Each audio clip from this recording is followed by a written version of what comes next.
Hey guys welcome back to my YouTube channel. So guys आज के video में मैं आपको बताने वाला हूँ कि how to export and import WordPress website की आपको अपने वर्डप्रेस वेबसाइट की डेटा को कैसे आपको बचा के रखना है। दोस्तों एक्चुअली होता क्या कि हमारी जो वेबसाइट होती है कभी भी क्रैक हो सकती है, यानी कि कभी भी हमारी वेबसाइट में क्रिटिकल एरर आ जाता है तो हमारा जो डेटा वगैरह होता है वो सब यहाँ पे लॉस हो जाता है। तो उसके लिए दोस्तों हमें क्या करना पड़ता है कि अपने वेबसाइट की डेटा को हमें बचा के रखना पड़ता है, यानी कि अपने लोकल सिस्टम में हमें सेव करके रखना होता है। तो दोस्तों हम यहाँ पे सिंपली एक प्लगइन को इंस्टॉल करके हम अपने डेटा को सेव करके रख सकते हैं। हमारी वेबसाइट में दोस्तों जितने भी पेजेस होते हैं, जितने भी आर्टिकल होते हैं, जितने भी इमेजेस होते हैं, यानी कि सारे डेटा को हम यहाँ पे सेव करके रख सकते हैं। या तो दोस्तों अगर आप माइग्रेशन करने जाते हैं, यानी कि आपको अपने डेटा को ट्रांसफ़र करना है एक सर्वर से दूसरे सर्वर में, अगर आपने यहाँ पे सर्वर को चेंज किया है, अपनी वेबसाइट को आप यहाँ पे चेंज करना चाहते हैं, तो दोस्तों आपको यहाँ पे तब भी आपको इस प्लगइन की हेल्प से आप अपने वेबसाइट के डेटा को ट्रांसफ़र सिंपली कर सकते हैं। तो यहाँ पे दोस्तों वीडियो को शुरू करने से पहले दोस्तों मैं आपसे एक बात कहनी चाहूँगा, अगर आपने अभी तक हमारे चैनल को सब्सक्राइब नहीं किया हुआ है तो प्लीज़ हमारे चैनल को सब्सक्राइब कर दीजिएगा। यहाँ पे दोस्तों सबसे पहले आपको क्या करना है, अपने वर्डप्रेस को आपको लॉगिन करना है। जैसे आप लॉगिन करोगे तो आपको यहाँ पे इस तरह का डैशबोर्ड दिखाई देगा। उसके बाद दोस्तों आपको यहाँ पे क्या करना है, सबसे पहले प्लगइन्स में आना है। एक प्लगइन को आपको यहाँ पे इंस्टॉल करना होता है। तो याद रखिए दोस्तों, अगर आपकी वेबसाइट में डेटा कम है तो आप यहाँ पे all in one WP migration की प्लगइन की हेल्प से अपने डेटा को एक्सपोर्ट एंड इंपोर्ट कर सकते हैं।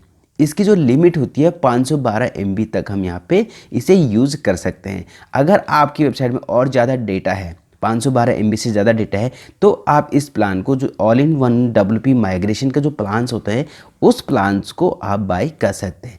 अगर आप बाई नहीं करना चाहते हैं तो आपके पास यहाँ पे और भी ऑप्शन होते हैं कि और भी प्लगइन से हम यहाँ पे अपने डेटा को एक्सपोर्ट एंड इंपोर्ट कर सकते हैं। दोस्तों एक प्लगइन आता है अपड्राफ्ट प्लस करके, आप उस प्लगइन की हेल्प से भी कर सकते हैं। तो सिंपली दोस्तों आपको क्या करना है, सबसे पहले all in one WP migration करके आपको यहाँ पे सर्च करना है, ठीक है। यानी कि आपको सबसे पहले एक्टिवेट करना है। मैं यहाँ पे, मेरे यहाँ पे ऑलरेडी एक्टिवेट है तो मैं आपको फिर भी दिखा देता हूँ। आपको प्लगइन में जाके ऐड न्यू प्लगइन करना है, देन उसके बाद आपको यहाँ पे सर्च करना है। तो मैं यहाँ पे सर्च करके दिखा देता हूँ आपको all in one WP migration, ठीक है। ये है all in one WP migration. इस प्लगइन को आपको यहाँ पे इंस्टॉल नाउ करना है और उसके बाद आपको एक्टिवेट करना है। एक्टिवेट करने के बाद दोस्तों आपकी जो प्लगइन है वो यहाँ पे आ जाएगा, जहाँ पे सारे आपके प्लगइन इंस्टॉल हो रखे हैं। ओके, अब आपको क्या करना है कि यहाँ पे लेफ्ट साइड में लिखा है कि all in one WP migration. तो हमें सबसे पहले क्या करना है कि एक्सपोर्ट करना है। यहाँ पे लिखा है कि एक्सपोर्ट, इंपोर्ट और बैकअप्स। तो हमें क्या करना है, सबसे पहले एक्सपोर्ट करना है, यानी कि हमारी वेबसाइट की जितना भी डेटा है उस डेटा को हमने अपने लोकल सिस्टम में डाउनलोड करना है। अब हमें क्या करना है कि यहाँ पे लिखा है कि एक्सपोर्ट टू, तो आपको एक्सपोर्ट टू पे क्लिक करना है और यहाँ पे फाइल FTP, तो हमें क्या करना है कि फाइल पे ही यहाँ पे करना है, ठीक है। आप यहाँ पे गूगल ड्राइव में भी अपने डेटा को सेव कर सकते हैं, लेकिन मैं यहाँ पे करता हूँ फाइल पे क्लिक करना है आपको। और क्लिक करने के बाद यहाँ पे अभी 100% हो जाएगा। जब यहाँ पे 100% हो जाएगा उसके बाद आपको यहाँ पे डाउनलोड का बटन आएगा, तो हमें उसके बाद यहाँ पे डाउनलोड करना है। यहाँ पे दोस्तों अगर आप अपने वेबसाइट का डेटा को एक्सपोर्ट एंड इंपोर्ट करने चाहते हैं तो आप इस प्लगइन से सिंपली कर सकते हैं। दोस्तों अगर आप स्टार्टिंग से इस प्लगइन से इंपोर्ट करोगे अगर डेटा को, तो यहाँ पे दोस्तों आपको 32 MB का डेटा मिलता है। बट यहाँ पे हमें एक प्लगइन और इंस्टॉल करना होता है, उसके बाद यहाँ पे आपको 512 MB हो जाता है। तो वो प्लगइन आपको कैसे डाउनलोड करना वो भी मैं आपको इस वीडियो में बताऊँगा, लेकिन पहले ये हो जाएगा उसके बाद।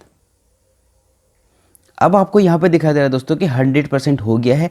अब यहाँ पे आ गया कि डाउनलोड करने के लिए, तो अभी इस वेबसाइट के डेटा भी कितने हैं, टोटल 69 MB। तो आपको यहाँ पे सिंपली डाउनलोड पे क्लिक करना है और डाउनलोड पे क्लिक करने में दोस्तों आपको यहाँ पे डाउनलोड दिखाई देगा, ठीक है। अब हमारे ये डाउनलोड हो रहा है।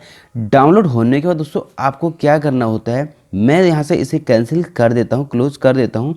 तो मैं आपको फिर दिखा देता हूँ यहाँ पे कि कैसे करके आपको, जब आप इंपोर्ट करोगे तो इंपोर्ट करने के बाद दोस्तों आपको यहाँ पे कैसे करके अपने वेबसाइट की डेटा को इंपोर्ट करने के लिए आपको कैसे यहाँ पे साइज़ को यहाँ पे आपको इंक्रीज़ करना है। तो यहाँ पे कितना भी 64 MB है। तो एक्चुअली दोस्तों आपको यहाँ पे क्या करना करते हैं, एक प्लगइन को आपको डाउनलोड करना पड़ता है। तो आपको इस पर क्लिक करना है और क्लिक करने के बाद यहाँ पे लिखा है डाउनलोड करके, ठीक है। आपको इसको जो इसका बेसिक प्लान है इसको हम डाउनलोड कर सकते हैं, यानी 512 MB तक हम इसे बना सकते हैं। तो सिंपली आपको इस पर डाउनलोड पे क्लिक करना है और डाउनलोड पे क्लिक करने के बाद हमारा जो प्लगइन्स है वो डाउनलोड हो जाएगा।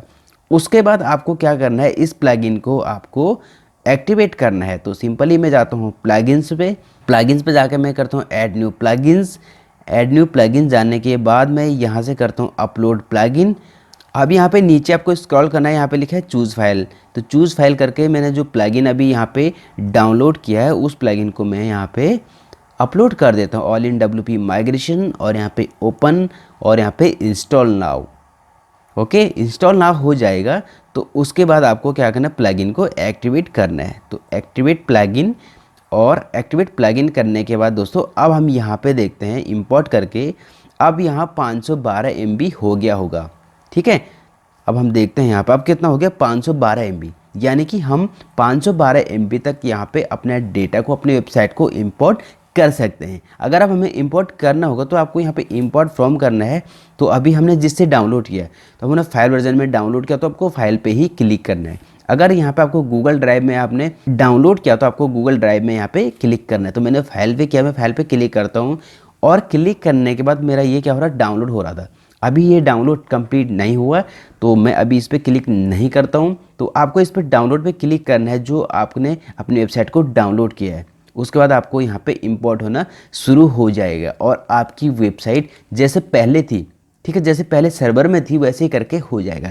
तो यहाँ पे दोस्तों मैं एक बात आपसे कहने चाहूँगा, अगर दोस्तों यहाँ पे आपकी वेबसाइट है, आपकी वेबसाइट कंप्लीट हो गई है, तो आपको यहाँ पे एक्सपोर्ट लेना बनता है। आपको एक्सपोर्ट करके अपनी वेबसाइट का सारा डेटा को सेव करके रख देना है। हमारी वेबसाइट कभी भी यहाँ पे क्रैक हो सकती है, ठीक है। हम कह नहीं सकते कि हमारी वेबसाइट अभी क्रैक नहीं होगी, ये नहीं होगा, वो नहीं होगा, कभी भी एरर आ सकता है। तो इसलिए आपको हमेशा अपनी वेबसाइट का बैकअप करके आपको रखना है। वैसे बैकअप हमें यहाँ पे cPanel पे भी मिल जाता है, बट वहाँ पे थोड़ा सा हमें प्रॉब्लम आती है। वहाँ पे जो सारा डेटाबेस होता है उस डेटाबेस को हमें डालना पड़ता है। उसके बाद हमारे वेबसाइट के जितने भी फाइल्स होते हैं उस फाइल्स को भी हमें डालना पड़ता है, तो हमें वहाँ पे थोड़ा सा काम बढ़ जाता है। यहाँ पे सिंपली हम प्लगइन से इंपोर्ट एंड एक्सपोर्ट कर सकते हैं, सारा डेटा को इधर उधर हम कर सकते हैं। तो यहाँ पे दोस्तों आपकी समझ में आ गया होगा कि कैसे आपको अपनी वेबसाइट की डेटा को एक्सपोर्ट करना है, सेव करना है, इंपोर्ट करना है, सिंपली आप कर सकते हैं। तो यहाँ पे दोस्तों मैं आपसे एक बात फिर से कहनी चाहूँगा, अगर आपने अभी तक हमारे चैनल को सब्सक्राइब नहीं किया हुआ है तो प्लीज़ हमारे चैनल को सब्सक्राइब कर दीजिएगा। दोस्तों फिर मिलेंगे हम एक और नेक्स्ट वीडियो में, तब तक दोस्तों अपना ख्याल रखिएगा। जय हिंद, वंदे मातरम।